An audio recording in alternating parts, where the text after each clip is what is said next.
Hi friends, welcome to Easy Cinema, sponsored by King of Share Market and MLA Varanasi, Surya. ఈ cinema platform start చేసిన తర్వాత నేను కొత్తగా వచ్చే ఆర్టిస్టును టెక్నీషియన్ను ఎంతో మందిని చూశాను. నిజం చెప్పాలంటే కొన్ని వేల మంది ఆర్టిస్టులు టెక్నీషియన్ను ఈసీలో చూశాను నేను. ఒక్కొక్కరిది ఒక్కొక్క మెంటాలిటీ ఉంటుంది, ఒక్కొక్కరిది ఒక్కొక్క ప్లానింగ్ ఉంటుంది.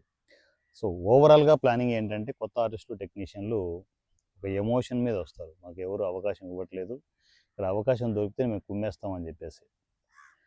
ఆర్టిస్టులు టెక్నీషియన్లు అందరూ అలాగే వస్తారు. నేను చూసి చూసి చూసి చెప్తున్నా ఇవన్నీ.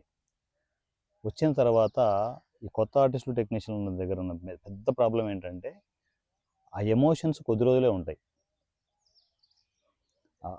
ఏమంటారు, ఉడుకు రక్తం అనేది మీకు 24 అవర్స్ రన్ అవ్వదు వాళ్ళకి. ఒక 24 అవర్స్ 48 అవర్స్ 2-3 రోజులు ఉంటుంది అంతే. దాని తర్వాత వాళ్ళకు చాలా పెద్దగా కావాలనిపిస్తుంది. ఈసీలోకి వచ్చిన తర్వాత రూల్స్లోనే ఇక్కడ షూట్లు జరుగుతాయి, రూల్స్ ప్రకారమే ఆర్టిస్టులు టెక్నీషియన్లు తీసుకోవడం జరుగుతుంది. ఈ రూల్స్ చాలామందికి డైజెషన్ కావు, ఎందుకంటే సినిమా ఇండస్ట్రీ టోటల్ అగనెస్ట్గా ఉంటాయి నా రూల్స్ అన్ని. అవి ఆ డైజెషన్ కాకపోవడం వల్ల అంటే ఇంకా తప్పనిసరి పరిస్థితుల్లో కుదోలు ట్రావెల్ అవుతారు. దాని తర్వాత ఏంటి, ఇక్కడ ఉన్న ఆర్టిస్టులు టెక్నిక్ పరిచయం అవుతారు కదా. ఇదిగో నేను మహేష్ బాబు సినిమాకి వెళ్తున్నాను, నేను పవన్ కళ్యాణ్ సినిమాకి వెళ్తున్నాను, నేను ప్రభాస్ సినిమాకి వెళ్తున్నాను అని చెప్పేసి ఈ కనెక్టివిటీ స్టార్ట్ అవుతుంది అనమాట. Contact numbers connectivity. వాళ్ళు చేసే పనులు ఏంటంటే ఏ జూనియర్ ఆర్టిస్ట్ గానో వెళ్తుంటారు, జూనియర్ ఆర్టిస్ట్ గానో ఏదో వెళ్ళి వాళ్ళు ప్లాన్ చేసుకుంటూ వెళ్తారు. రైట్, ఆ సముద్రంలో దూకుతామని చెప్పేసి ఇక్కడ నుంచి షిఫ్ట్ అయిపోయి దానిలోకి దూకుతారు అనమాట. ఏంటి, వాళ్ళకి ఇంకా పెద్ద పెద్దగా ఏదో కావాలి అనే ప్లానింగ్లో. అలా ఈసీకి వచ్చిన వాళ్ళు జూనియర్ ఆర్టిస్టులుగా కుప్పలు కుప్పలు ఎంటర్ అయిపోయారు. సో కొందరు తెలివిగా సెటిల్ అయ్యారు, కొందరు ఇక్కడ నుంచి వెళ్ళిపోయి అక్కడ ఏమంటారు బురద కూపంలో ఇరుక్కుపోయారు. ఇప్పటికి కూడా ఉన్నారు ఈసీలోకి వచ్చి అటుపక్క జూనియర్ ఆర్టిస్టులు గాను రకరకాల పనుల్లో. నేను గొప్పగా చెప్పేది ఏంటంటే వాళ్ళకు వాళ్ళ పాయింట్ ఆఫ్ వ్యూ వాళ్ళు వాళ్ళ ఫ్యూచర్ని డిజైన్ చేసుకున్నా కూడా సినిమా ఇండస్ట్రీలో ఎక్కడ చూసినా కూడా ఈసీ ఆర్టిస్టులు టెక్నీషియన్లే ఉన్నారు. సో అంటే వాళ్ళు ఏదో సజెస్ట్ చేయాలని చూస్తారు నాకు. ఈసీకి వచ్చి సూర్య అన్న ఇలా కాదు, మీరు ఈ రూల్స్ ఇలా మార్చండి, ఇలా మారిస్తే పనులు అవుతాయి, లేదంటే మీకు ఎలాగో మీరు బాగా ఎర్న్ చేస్తున్నారు కదా, బాగా సెటిల్డ్గా అందరికీ హెల్ప్ చేస్తున్నారు కదా, ప్రొడక్షన్లు స్టార్ట్ చేసేయండి. ఏవేవోలేండి పిచ్చి పిచ్చి సజెషన్స్ అన్నీ ఇస్తుంటారు. అవన్నీ మాకు తెలియకనా చిన్న చిన్న ప్రొడక్షన్ స్టార్ట్ చేసి మీకు అవకాశాలు ఇచ్చేసి మాకు తెలియకనా. సినిమా ఇండస్ట్రీలో చిన్న సినిమాకి రూపాయి బిజినెస్ లేదు. ఎన్ని స్టార్ట్ చేస్తారు, ఎన్ని ప్రొడక్షన్లు చేస్తారు, ₹1 కూడా బిజినెస్ లేదబ్బా. ఎంత సంపాదించే వాడికైనా కూడా ఇప్పుడు ఒక పక్క పోతూనే ఉంటే ఖర్చులు పెడుతూనే ఉంటే కొండైనా కరిగిపోతుంది. సింపుల్ కదా. వచ్చే వాళ్ళు ఏంటంటే నా రూల్స్లో రావడానికి ప్లాన్ చేసుకోండి, నచ్చలేదు వేరే ఆల్టర్నేటివ్ ప్లాన్ చేసుకొని వెళ్ళిపోతుండడమే. ఆ రూల్స్ మార్చేసి ఏవో ప్లాన్ చేసుకోవాలనుకుంటే మీరే సఫర్ అవుతారు. అది నేను ఎప్పటికీ ఒప్పుకోను. అందువల్లే చాలామంది నా దగ్గర ఎక్కువ రోజులు ఉండరు, వస్తారు వెళ్తుంటారు. అవకాశం ఉంది 4 రోజులు వాడుకుంటారు, ఏదైనా పరిచయాలు అయితే ఆ పరిచయాల ద్వారా వేరే ప్లాన్ చేసుకునేసి వెళ్తుంటారు. ఇదే జరుగుతుంది నాకు తెలుసు క్లియర్గా. నా దగ్గర ఎక్కువగా పర్మనెంట్గా ఎవరు ఉండరు అని. పర్మనెంట్గా ఉన్నవాళ్ళు వాళ్ళ ప్లానింగ్లో అన్ని ప్లాన్ చేసుకుంటూ వెళ్తుంటారు. సో మంచిగా డిజైన్ చేసుకుంటూ నెక్స్ట్ ఏంటి వాట్ నెక్స్ట్ అనేది ప్లాన్ చేసుకుంటూ. ఎందుకంటే ఇంత మంచి ఆపర్చునిటీస్, ఇంత మంచి క్యారెక్టర్లు కానీ బయట ఎక్కడ దొరకవు.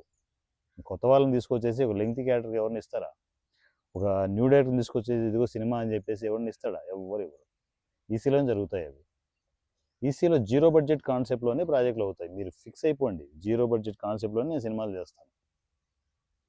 ఎవరికి నచ్చినా నచ్చకపోయినా నా రూట్ ఇదే. ఇప్పుడు రీసెంట్ టైమ్స్లో మనము అంతే ప్లానింగ్తో నేను చాలా జాగ్రత్తగా 4 సినిమాలు కంప్లీట్ చేయడం జరిగింది. ఇన్ని రోజులు ఏంటంటే 4 సినిమాలు లేట్ అవుతూ ఉంటే రైట్, నా ఆర్టిస్టులు నా టెక్నీషియన్లే కదా, వాళ్ళ వల్ల లేట్ అవుతుంది అనుకున్నాను.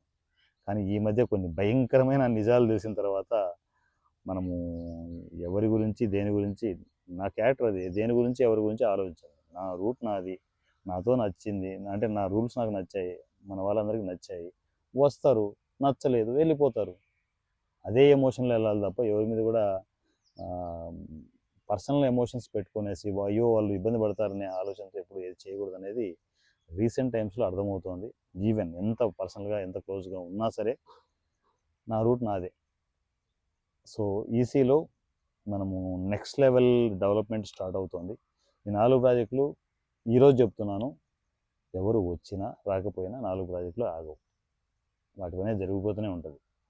సో త్వరలోనే ఈ 4 ప్రాజెక్టులకు సంబంధించి 2 ప్రాజెక్టులు ఎడిట్ అయిపోయాయి. ఆ ఎడిట్ కంప్లీట్ అయిపోయి అవి అవుట్పుట్ కూడా తీయడం జరిగింది. అవి వీలైనంత త్వరగా డబ్బింగ్కి ప్లాన్ చేయాలి. సో ఇదంతా మీ కమింగ్ వీడియోస్ అన్నీ వస్తూ ఉంటాయి, ఎప్పుడు ఏంటి అనేది. నేను డెసిషన్స్ తీసుకుంటున్నాను, ఒక పూర్తి డెసిషన్స్ తీసుకుంటున్నాను. ఎవరిని నమ్ముకునే సిచ్యువేషన్ లేదు. నా ప్లానింగ్లో నేను వెళ్ళాలి, ఎవరు వచ్చినా రాకపోయినా కూడా నా రూట్లో వెళ్తాను. ఎందుకంటే ఈసీకి ఆర్టిస్టులు టెక్నీషియన్లు వస్తూనే ఉంటారు, ఎడిటర్లు వస్తుంటారు, అవి వస్తుంటారు. ఎంతోమంది టెక్నీషియన్లు నన్ను నమ్ముకొని నాతో పర్మనెంట్గా ఉన్న ఆర్టిస్టులు టెక్నీషియన్లు కూడా ఉన్నారు. వాళ్ళని నేను నమ్ముకోను, కానీ వాళ్ళు వస్తానంటే హ్యాపీగా నాతో ట్రావెల్ చేసుకుంటూ తీసుకెళ్తాను. వాళ్ళ డెవలప్మెంట్ వాళ్ళని ఎప్పుడూ నేను వాళ్ళకి అడ్డుపడను. సో అలా ముందుకు వెళ్తూనే ఉంటాం. ఒక కొత్త డెసిషన్స్ తీసుకుని కొత్త కొత్త ఈసీ రూల్స్ అవే ఉన్నాయి, కానీ కొత్త కొత్త డెసిషన్స్ తీసుకుంటూ ముందుకు వెళ్ళడం జరుగుతుంది.